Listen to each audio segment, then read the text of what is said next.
Friends, welcome back. ಇವತ್ತು ಬಂದು ಹಾಗಲಕಾಯಿ ಗೊಜ್ಜು ಮಾಡ್ತಾ ಇದ್ದೀರಿ. ಏನೇನು ಬೇಕು ಅಂತ ನೋಡೋಣ. ಹಾಗಲಕಾಯಿ ತೊಗೊಂಡಿದ್ದೀನಿ, ಈ ಥರ ಚಿಕ್ಕ ಚಿಕ್ಕದಾಗಿ ಕಟ್ ಮಾಡಿಕೊಂಡು, ಮತ್ತು ಈರುಳ್ಳಿ, ಬೆಳ್ಳುಳ್ಳಿ, ಟೊಮೆಟೊ, ರುಚಿಗೆ ಉಪ್ಪು, ಇದು ಕಡಲೆ ಬೀಜ ಬೇಯಿಸಿ ಹಾಕ್ಕೋಬೇಕು, ಇನ್ನೂ ಬೇಯಿಸಿಲ್ಲ. ಮತ್ತು ಇದು ಅರಶಿನ, ಹುಣಸೆಹಣ್ಣು ಸ್ವಲ್ಪ, ಧನಿಯಾ ಪುಡಿ ಮತ್ತು ಖಾರದ ಪುಡಿ, ಇಷ್ಟು ಹಾಕಿ ಇವತ್ತು ಹಾಗಲಕಾಯಿ ಗೊಜ್ಜು ಮಾಡೋಣ. ಎಣ್ಣೆ ಕಾದೈತೆ, ಸ್ವಲ್ಪ ಸಾಸಿವೆ,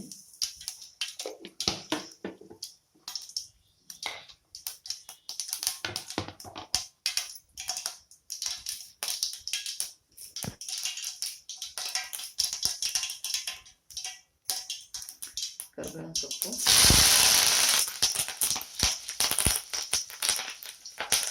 ಈರುಳ್ಳಿ ಹಾಕ್ಕೊಳ್ತಾ ಇದ್ದೀನಿ, ಬೆಳ್ಳುಳ್ಳಿ ಚೆನ್ನಾಗಿ ಫ್ರೈ ಆಗಬೇಕು.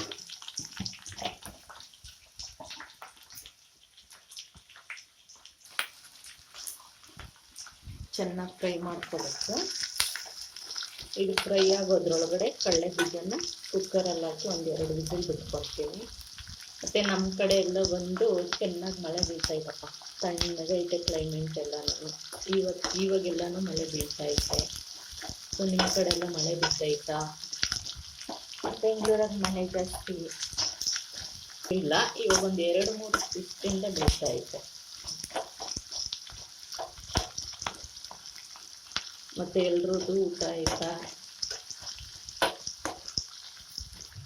ಇವತ್ತು ಟ್ಯೂಸ್ಡೇ, ನಿಮಗೆ ನೈಟ್ ಡಿನ್ನರ್ ಸ್ಪೆಷಲ್ ಮಾಡೋಣ.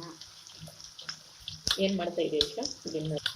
ಕೆಲಸ ಮಾಡಿ ಈರುಳ್ಳಿ ಎಲ್ಲ ಹಚ್ಕೊಟ್ಟೆ ತಾನೆ? ಹಚ್ಕೊಟ್ಟೆ. ಸರಿ, ನೈಟ್ ಡಿನ್ನರ್ಗೆ ಹಾಗಲಕಾಯಿ ಗೊಜ್ಜು, ಚಪಾತಿ, ಮುದ್ದೆ. ಮುದ್ದೆ ಬೇಕನ್ನೋದು ಮುದ್ದೆ, ಚಪಾತಿ ಬೇಕನ್ನೋದು ಚಪಾತಿ.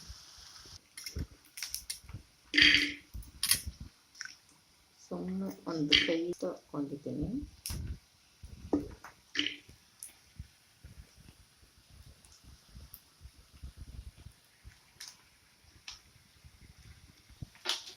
ಕಡಲೆ ಬೀಜ ಸ್ವಲ್ಪ ನೀರು ಹಾಕ್ಕೊಂಡು, ಸ್ವಲ್ಪ ಉಪ್ಪು ಹಾಕ್ಕೊಂಡು ಒಂದು ವಿಸಿಲಾದಷ್ಟು ಕೂಗಿಸ್ಕೊಬೇಕು.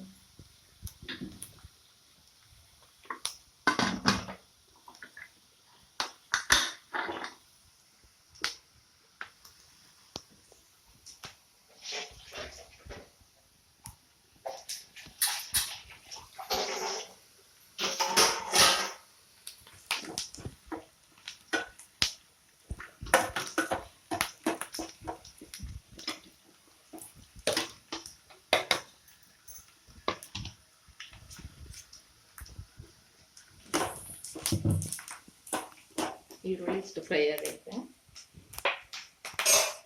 ಈ ಸ್ಟೇಜಲ್ಲಿ ಹಾಗಲಕಾಯಿ ಹಾಕ್ಕೊಂಡು ಅದರಲ್ಲೇ ಸ್ವಲ್ಪ ಫ್ರೈ ಮಾಡ್ಕೊತೀನಿ.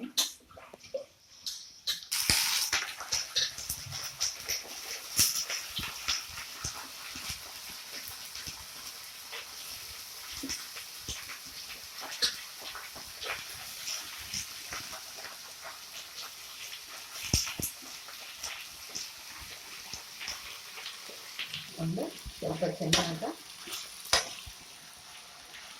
ತಿರ್ಕೋಬೇಕು.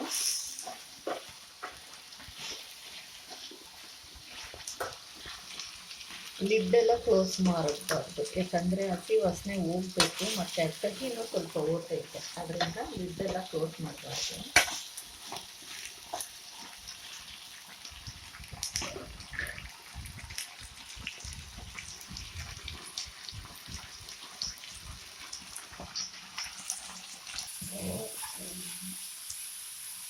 ಎಣ್ಣೆನ ಸ್ವಲ್ಪ ಫ್ರೈ ಆದಮೇಲೆ ಉಪ್ಪು,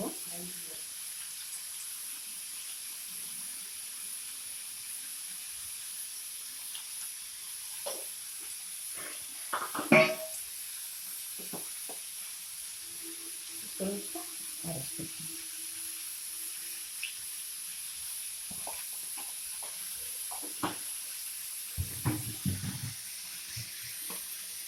ಚೆನ್ನಾಗಿ ಮಿಕ್ಸ್ ಮಾಡ್ತೀವಿ.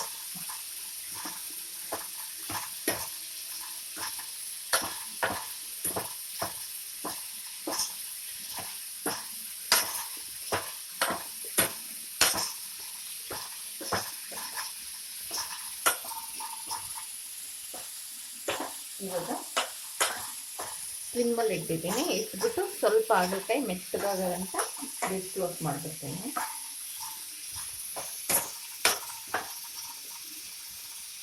ಈ ಕಡೆ ಕಡಲೆ ಬೀಜ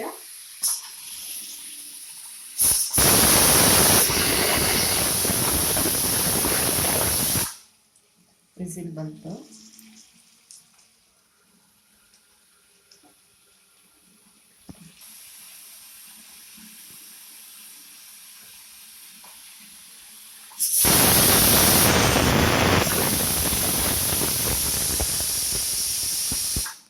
ಕಡಲೆ ಬೀಜ ವಿಸಿಲ್ ಬಂತು. ಸ್ಟವ್ ಆಫ್ ಮಾಡ್ತೀನಿ.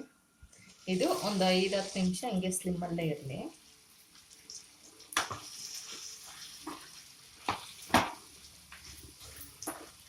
ಸೊ ನಮ್ದು ಇನ್ನೊಂದು ಚಾನಲ್ ಓಪನ್ ಆಗೈತೆ ಅಂತ ಹೇಳಿದ್ರಲ್ವಾ, ಐಶ್ವರ್ಯ ಟೈಲರಿಂಗ್ ಅಂದ್ಬಿಟ್ಟು. ಸೊ ಅದನ್ನು ಸಬ್ಸ್ಕ್ರೈಬ್ ಮಾಡ್ಕೊಳ್ರಿ, ಲೈಕ್ ಮಾಡಿರಿ, ಶೇರ್ ಮಾಡಿರಿ, ಕಮೆಂಟ್ ಮಾಡಿರಿ. ಇದೇ ಥರ ಆ ಚಾನಲ್ಗೂ ಸಪೋರ್ಟ್ ಮಾಡಿರಿ.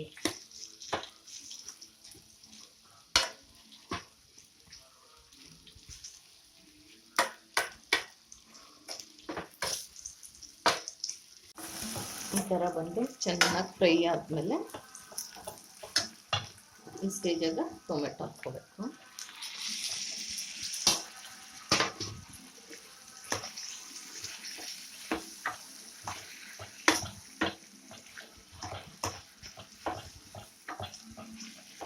ಮತ್ತು ಟೊಮೆಟೊ ಎಲ್ಲ ಚೆನ್ನಾಗಿ ಮೆತ್ತಗಾಗೋವರೆಗೂ ಬಿಟ್ಬಿಡ್ಬೇಕು.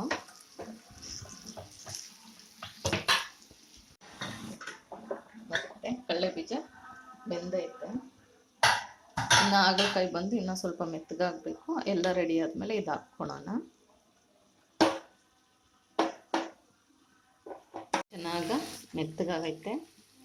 ಹಾಗಲಕಾಯಿನೂ ಸ್ವಲ್ಪ ಬೆಂದೈತೆ.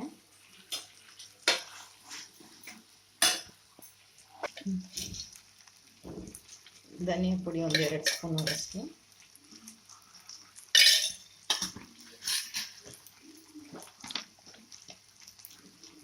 ಖಾರದ ಪುಡಿ ಒಂದು 1/2 ಸ್ಪೂನು. ಖಾರ ಜಾಸ್ತಿ ಆದರೆ ಚಳಿಕ ಮಳೆಕ ಚೆನ್ನಾಗಿರ್ತೈತೆ. ತಿನ್ನೋದು ಏನು ಯಾವಾಗೂ ಖಾರ ಇರ್ತೀನಿ, ಯಾವತ್ತೋ ಒಂದು ದಿವಸ ಇಟ್ಕೊಡಿ. ಅವ್ರು ಪಡ್ತಾರೆ, ನಾವು ಯಾವತ್ತೋ ಒಂದು ದಿವಸ ಅವ್ರಿಗೆ ಇಷ್ಟ ಆಗೋ ಥರ ಮಾಡ್ಕೊಡ್ಬೇಕು. ಹಣ್ಣು ಕಪ್ಪನಿಗೆ ಇಷ್ಟ ತಾನೇ ಖಾರ. ಚಪಾತಿ ಜೊತೆ ತಿನ್ನೋವಾಗ ಏನು ಖಾರ ಇರುತ್ತೆ. ಹಾಕ್ತೀನಿ.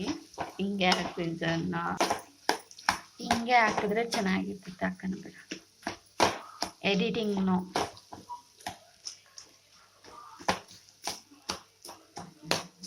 ಚೆನ್ನಾಗಿ ಮೆತ್ತಗಾಗೈತೆ.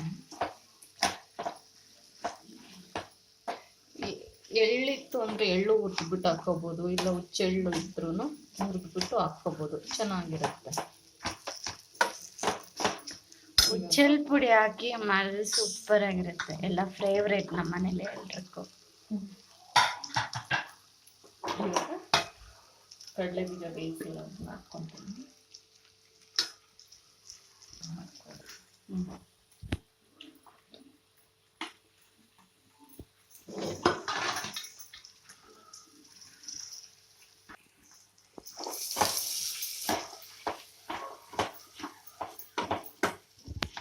ನಾನು ಯಾವತ್ತು ಕಡಲೆ ಬೀಜ ಹಾಕ್ತಾ ಇರಲ್ಲ, ಅಮ್ಮನ ಮಾಡು ಚೆನ್ನಾಗಿರ್ತೈತೆ ತಿನ್ನಕ ಅಂತಂದ್ರು.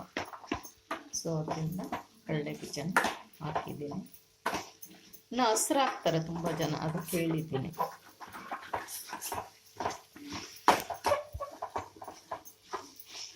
ಓಕೆ, ಹಿಂಗೆ ಇನ್ನೊಂದು ಸ್ವಲ್ಪ ಹೊತ್ತು ಬೇಗ ಉಪ್ಪು ಖಾರ ಟೇಸ್ಟ್ ನೋಡ್ಕೊಂಡು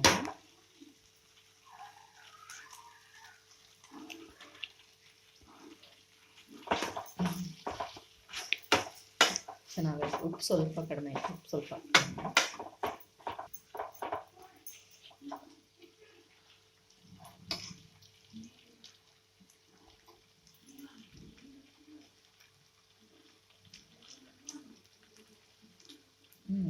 ಕಷ್ಟೇನಿಲ್ಲ.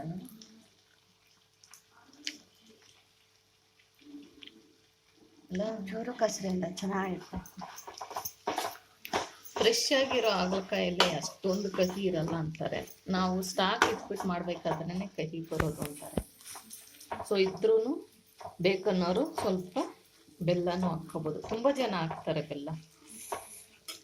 ಇವಾಗ ಸ್ವಲ್ಪ ಹುಣಸೆಹಣ್ಣು ಹುಳಿ ಹಾಕ್ಕೊತೀನಿ.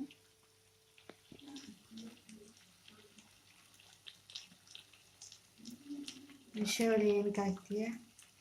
ಚೆನ್ನಾಗಿರ್ತೈತೆ. ಉಪ್ಪು ಖಾರ ಹುಳಿ ಬಿಟ್ಟರೆ ಚೆನ್ನಾಗಿರ್ತೈತೆ. ಉಪ್ಪು ಖಾರ ನಿಮ್ಮ ಹುಳಿ ಸಾನ ಜನ ಯೂಸ್ ಮಾಡಲ್ಲ, ನೀನು ಯಾಕೆ? ಹುಳಿ ಜಾಸ್ತಿ ಯೂಸ್ ಮಾಡಲ್ಲ. ಇದ್ರಕ್ಕೆ ಹಾಕಿರೋದು ಸ್ವಲ್ಪ 1 ಸ್ಪೂನ್ ಆಗಷ್ಟೇ.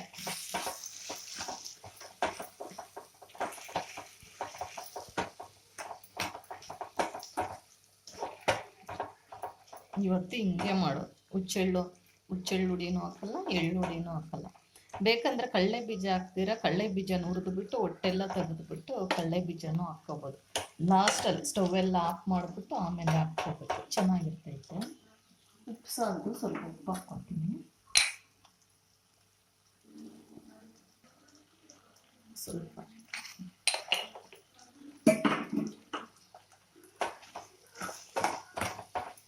ಖಾರನೂ ಕಮ್ಮಿ ಇದ್ದಾನೆ. ನಿಮ್ಗೆ ಖಾರ ಗೊತ್ತಾಗ್ತಾ ಇದೆಯಾ? ಸೊ ಸ್ವಲ್ಪ ನೀರು ಹಾಕ್ಬಿಟ್ಟು ಇನ್ನೊಂದು 2 ನಿಮಿಷ ಚೆನ್ನಾಗಿ ಬೇಯಿಸ್ಕೊಳ್ತೀನಿ.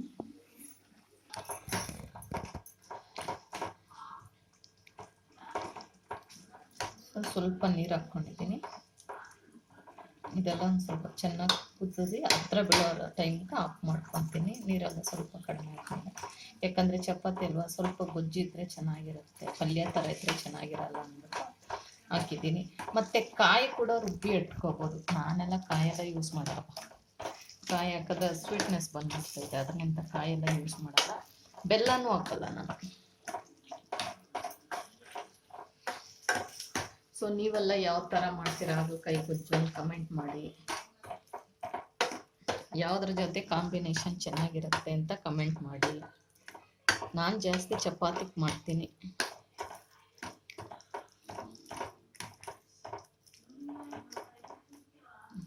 ಒಂದು 2 ನಿಮಿಷ ಚೆನ್ನಾಗಿ ಕುದೀನಿ. ಲಿಡ್ ಕ್ಲೋಸ್ ಮಾಡೋಣ.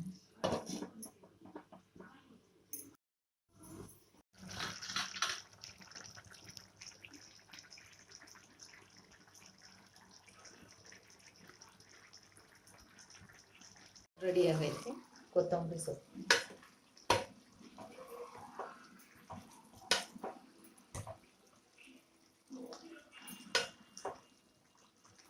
ಸೊ ಇವಾಗ ಹಾಗಲಕಾಯಿ ಗೊಜ್ಜು ರೆಡಿ ಆಗೈತೆ.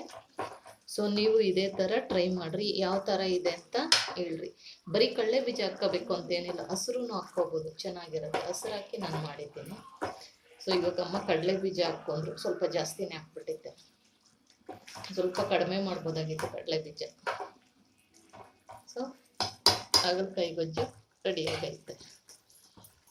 Thanks for watching friends. ಇದೇ ಥರ ಸಪೋರ್ಟ್ ಮಾಡ್ತೀರಿ, ಲೈಕ್ ಮಾಡಿರಿ, ಶೇರ್ ಮಾಡಿರಿ, ಕಮೆಂಟ್ ಮಾಡಿರಿ, ಸಬ್ಸ್ಕ್ರೈಬ್ ಟು ಮೈ ಚಾನಲ್.